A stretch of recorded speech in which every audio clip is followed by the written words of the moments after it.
Hi, my name is Lyanne Terada. I'm happy to present today in Living Culture. It's a play off of the expression in living color. And I am a Spanish teacher at Horizon High School in Thornton, Colorado. I put this Google slide for you on the QR code as well as the tiny URL, and I hope you can follow along with me today. The session description is given here. It was intended to be presented at the Southwest Conference on Language Teaching. And the main question is something that I've been exploring professionally in my own classroom. And it's a continuous journey that I am on. It is not, I have not reached the end, but I did want to hold myself accountable to actually being more mindful and deepening my own learning in the classroom. So the question is, how can teachers cultivate global and intercultural competencies while maintaining the target language and incorporating research-based strategies and practices for second language acquisition? I wanted to make this session really useful for you, so I am including quite a number of ideas, resources, and a few tech tools for remote and distance learning. I also wanted to focus on this idea of educating students to be linguistically and culturally prepared to function as world citizens is messy, fluid, and transformative, but it is an essential part of the world language classroom. As I continue to talk about the two outcomes, I did want to note that as you are probably listening over your summer break, I wanted to make sure you knew that sometimes I found that webinars can be listened to more like a podcast. So although I wouldn't normally read my slides verbatim, I am going to be going through them somewhat thoroughly. And so if it's helpful for you just to listen, great. I also have included a thinking map organizer, if this is helpful for you, that would help you write down the idea that comes up through the presentation, how you might be able to use it in your own class, any resources or tools you'll need, as well as any follow-up. I find that when I am listening to a webinar, if I'm not actively thinking about how I can take the idea and incorporate it into my own classroom, then it really makes it very difficult for me to later, after continuous inundation of knowledge and ideas, to then change my classroom. So the two outcomes for today, the first says that participants will recognize the aspects of intercultural communicative competence and reflect on how to incorporate them into their teaching. The second outcome would be that participants will consider a variety of useful ideas and resources that can potentially shift the thinking of their students toward multiple perspectives. I would also like to note that because I'm a Spanish teacher, the resources and ideas, although you could modify for all levels and other languages, are specific to Spanish. First, I'd like to mention the two culture standards to frame the presentation. Number one, relating cultural practices to perspectives, and number two, relating cultural products to perspectives. This is from the World Readiness Standards for Learning Languages, and there is a nice statement in the rationale for teaching culture that says developing an understanding and awareness of other cultures' perspectives is critical in the development of global competence, an essential theme in preparing learners for life and work in the 21st century. All students need to understand diverse cultural perspectives that exist both within the United States and other countries in order to function appropriately in varied cultural and linguistic contexts that they may encounter in their future. From the book, there's also the cultures framework, which then highlights perspectives and practices, which is really the standards 1, and the perspectives and products, which is standards 2. And I really like the framework to think about it as an interchange from one to another, and it's fairly fluid. I also like these three images that I got from the internet related to this idea of the cultural iceberg. So, for many of our students coming into our classroom already, they are already familiar with things that are visible, many of the behaviors, uh, age, clothes, gender, language, physical characteristics. I also wanted to note that part of this presentation for me was this idea of how do I get the less visible and not as visible aspects of culture to be part of our conversation and our journey of learning in the classroom about themselves, about others, really to address the intercultural competencies. This is part of the reason why I named the presentation in Living Culture, because I was thinking about color and how that there is a idea that how we used to teach world languages would be, more black and white with limited colors. And then the newer idea would be that really this infusion and transformation of culture within our teaching of world languages would be so much more diverse, so much broader, and so much more expansive, and ideally so much deeper how we probably want to teach world languages. So I decided that I would put it within a table to explain the shift from how I used to teach world languages to how I am trying to teach world languages. And it's really moving culture as being a concept that is fixed and solid to interculturality, which is fluid and transformative. Instead of just highlighting specific holidays and days of the year, celebrating with food, some kind of craft or activity, really integrating this teaching and learning throughout the year into more thematic units and really teaching, instead of teaching specifically only Hispanic, although broad, and Latinx cultures, really trying to move toward multiple cultures, including the culture of the students themselves, using Spanish as the language to do so. And then, also expanding not just linguistic and grammatical competencies, but focusing on global and intercultural competencies along with social justice and anti-racist pedagogy, which really is such an important aspect of how we need to return to the classroom when we go back.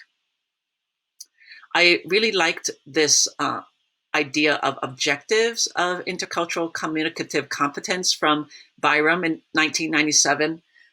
This came out of this book, Teaching Intercultural Competence Across the Age Range. I really liked it. The 5 things to think about, including when we teach intercultural communicative competence, would be attitudes, knowledge, skills of interpreting and relating, skills of discovery and interaction, and critical cultural awareness, political education. Now, the book itself, and if you look up Byram online, you'll find more information about what these really mean. But I didn't want to spend too much time out of my half an hour to really explore it more in depth, but just to have a few terms to keep in mind as we look at some of the tasks and activities and resources that you can be using. I also wanted to mention the importance of our core practices for our profession from ACTFL. There are 6, and really, this is something that is really good for conversation in terms of alignment, in terms of curriculum planning, facilitating target language comprehensively, guiding learners through interpreting authentic resources, designing oral interpersonal communication tasks, not just presentational, planning with backward design model, teaching grammar as a concept and using it in context, and then providing appropriate oral feedback. So key as we are talking about teaching world languages. With what lens are we teaching world languages? So ironically, it's the year 2020, and kind of playing off this idea of vision and lens and perspectives. 2020 being perfect vision, Are we adjusting our perspective and adjusting how we are teaching world languages? Are we looking at teaching through social justice, through anti-racist pedagogy? Are we looking through culturally responsive teaching and multiculturalism? I think this is so important. And I found that these other two resources from ACTFL also very helpful. I have them here on the screen. And I wanted to also point out that as I was finishing up my program in educational equity and cultural diversity, I created this construct map to talk about the continuum of students who may be moving from more of an obstinate and obtuse part of the spectrum toward description and reflection and responsiveness to this other state of transformation, which is what I myself feel like I've been going through as a lifelong learner. And it's the process, really a slow process, that ideally we are seeing our students moving in their thinking, moving in their metacognition, moving in their deeper understanding of what is happening and how the world is so much more beyond themselves and their own experiences. And that's what makes our teaching of world languages so exciting for our students. So I have the rest of this presentation divided into 3 parts. I've dedicated the first part to what is called a culture wheel or an identity wheel. And this was really introduced to me by Dr. Kathy Escamilla from CU Boulder. The purpose really is to think about culturally relevant pedagogy. And as I talk about the culture wheel, consider that and understand that we all change and evolve over time. So who you were 10 years ago may not reflect who you are now in the year 2020. And what you appear like on the outside or the exterior may or may not correspond with your identity and interest on the inside or the interior. So the culture wheel, I have it as an example here. I made the students also create an identity wheel, like in Spanish, I called it Ruedas de la Identidad or Ruedas de Identidad. And I have mine here, and it's divided into the 5 areas. And along with that is to assign that interest, that value, that area that is so important to me, percentage, to then delineate and define what is really of priority to me. What are my core values? Who do I value? What do I value? And so I have mine here. And then I also below under A have a copy of my presentation for class wherein I presented for 10 minutes about my culture wheel and explained who I am and why I have those percentages the way I do. I did not present this to my students, but I think moving forward, I will simplify and present aspects in Spanish to them. And that would, of course, have to be simplified for a novice level since I've been teaching levels 1 and 2.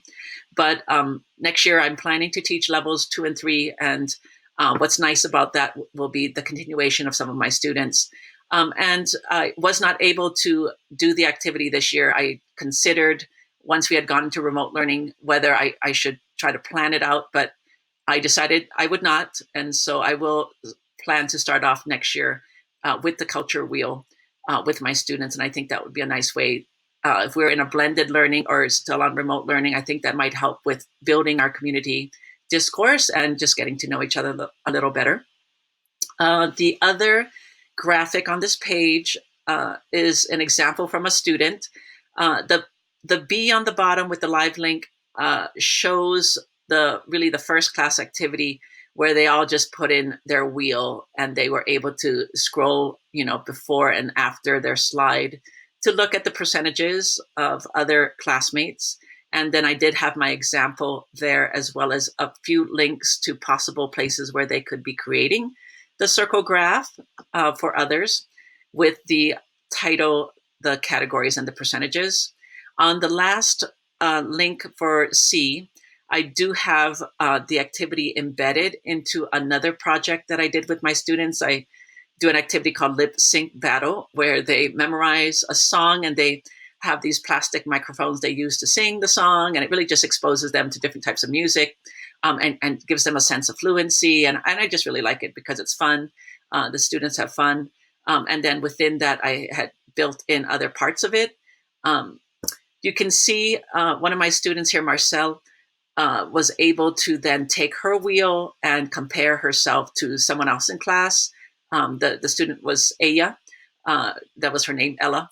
And then also talking about Romeo Santos, I had them look up the artist and give some background information. And they also identified as someone from the United States living here culturally, as well as trying to look at the values of the music artist within their presentation. I didn't include a lot of information since I didn't have access to a lot of my resources at school, but I did include my email, which will show on the last slide. If you're interested in more information, please feel free to contact me for more information about the Lip Sync Battle project. Okay, the second area that I wanted to address is called input from and interactions with Spanish speakers. So the purpose, of course, is to develop and build receptive and productive skills in performance and proficiency objectives. That's pretty straightforward as to what we do in world languages. I wanted you to consider the benefit of multiple real-world exposure and opportunities for input and interaction that would be essential for actual application of learning and skills.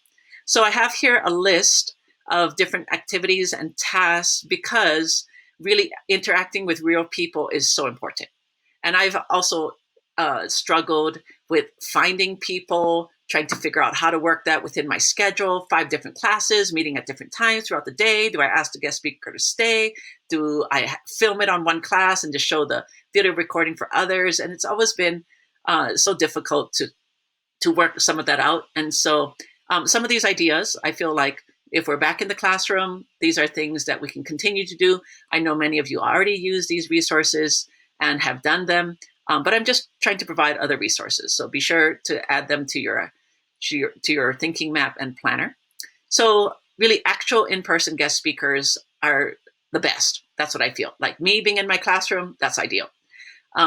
Exchange students, I've invited exchange students to come in and talk with my students.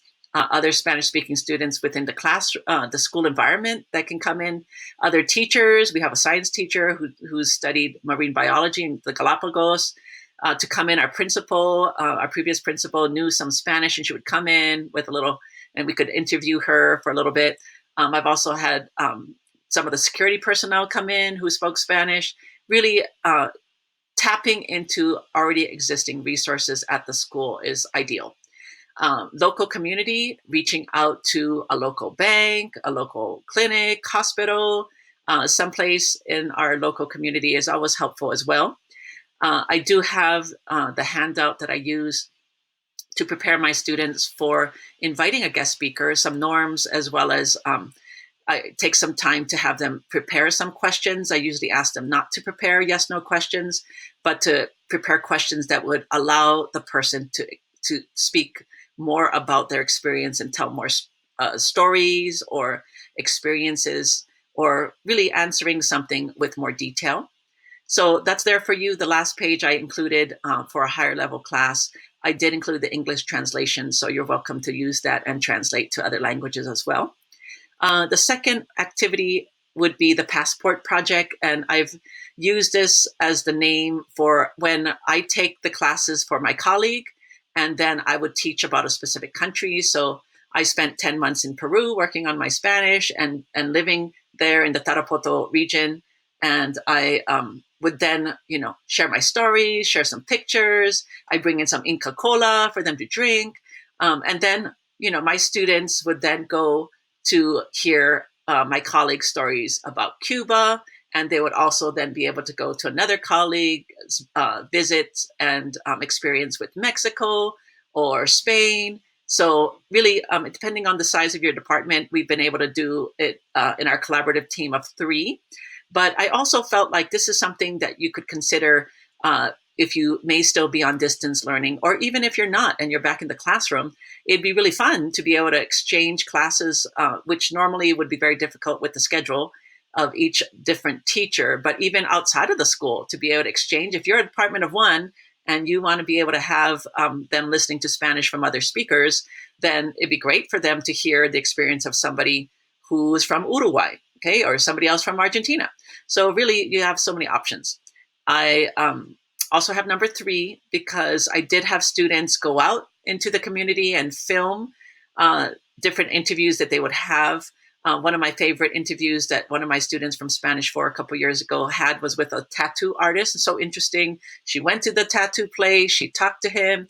The video, she brought back for us. And then we all watched the videos from their different interviews. Really fun. When I lived in Hawaii, the really limited, kind of demographics and population of Spanish speakers where I was located at the time. So I would have them go to Mexican restaurants and find somebody who could speak some Spanish, and they would interview that person. And again, it was such a fun experience for them to be at the restaurant, sitting there, and they would, be interviewing somebody. And then we would watch it and celebrate together. So I did experiment with this last 2 months of remote learning and had an interview with the parents of one of my students. They are from the República Dominicana, the Dominican Republic, and I recorded our interview on Zoom, and I was able to move it into Edpuzzle. I have the link here, and that was really a great experience. I was able to talk about their experience with discrimination and with white privilege, and really, even though we weren't able to have a conversation as a whole class, I was happy that my students could think about some of these additional topics and really explore, how they've been treated and what they see happening around them with the world. So I was super happy that I was able to incorporate that in my classes before the end of the school year. I think you could also have shorter interviews on Flipgrid so that it wouldn't be such a lengthy process as well.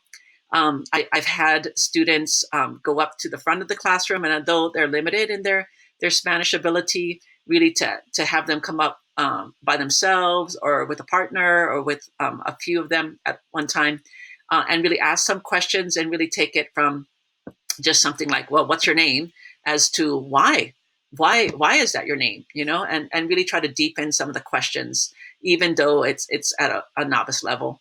I know many of us already do recreating experiences with the classroom, like a market with the cooking, even like having a mock quinceañera in our class.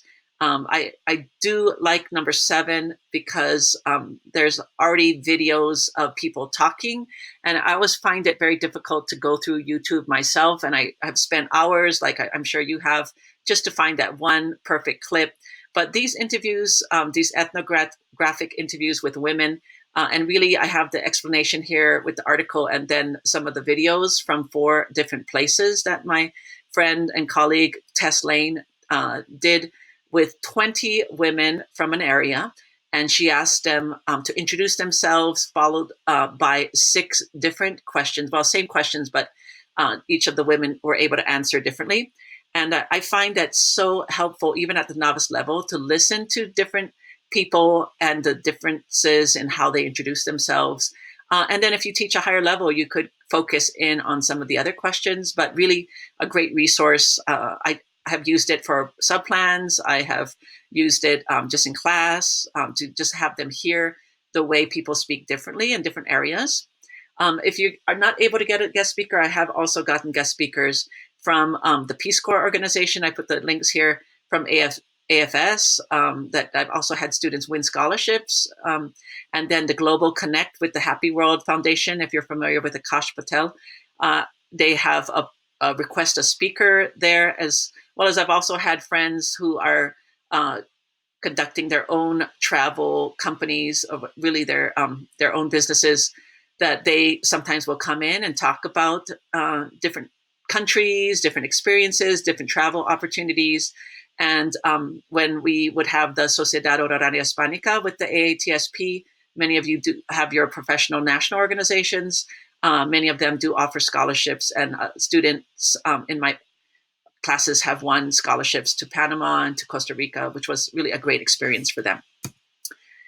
The last area, which I know we already do, would be to use authentic text, photos, songs, videos, and websites.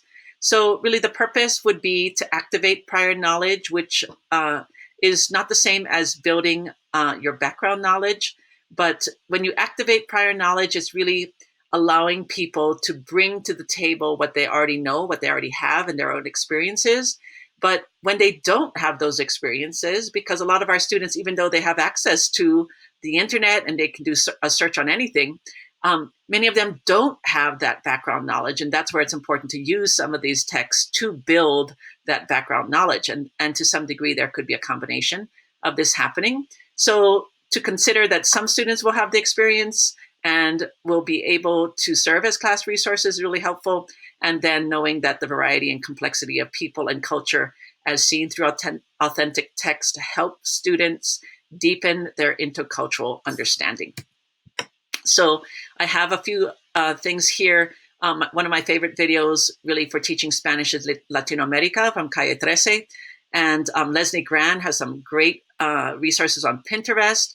I usually like to take my students around, so to have the experience of them singing, and we go from class to class and sing. The German teacher also takes his classes around to do that.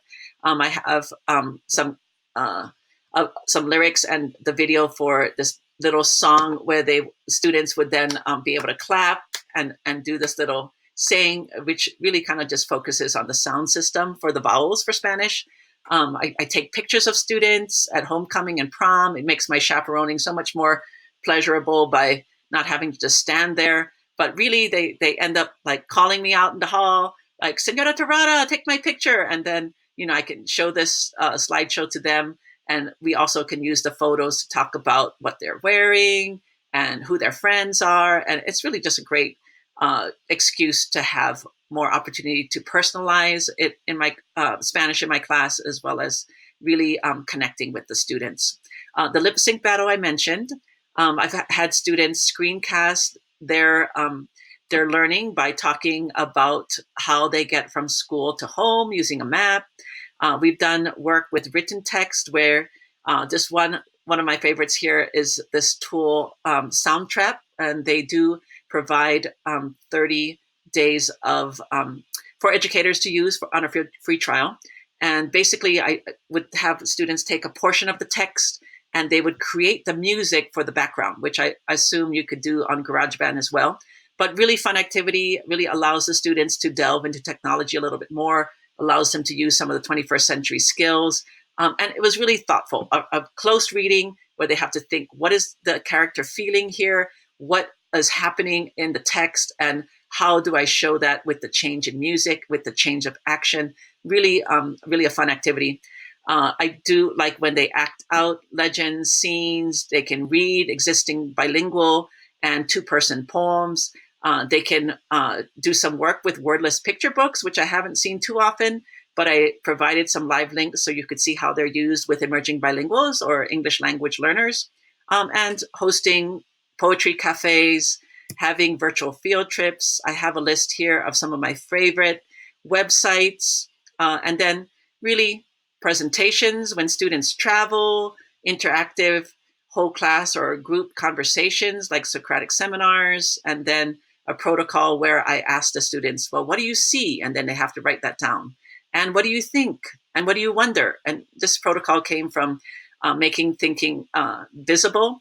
And then, of course, things that we already use, graphic organizers, thinking maps, reflections, and exit passes.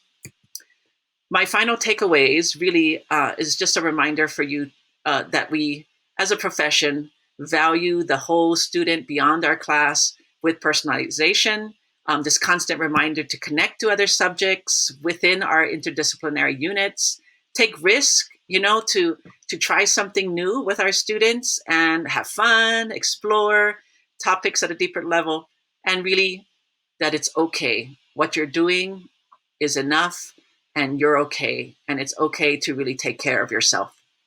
I would like to end with my contact information again and the QR code and the tiny URL to this presentation. Feel free to reach out to me if you have any questions. Half an hour was really such a short amount of time for me to be able to share the information with you. And I really tried to just keep it simple, base it on some basic understandings and frameworks, as well as really give you a variety of ideas, resources, and tools that you can use, whether you're back in the classroom whether you're blended learning and whether you're having to continue with any distance or remote learning. Thank you so much, and I hope you have a wonderful day.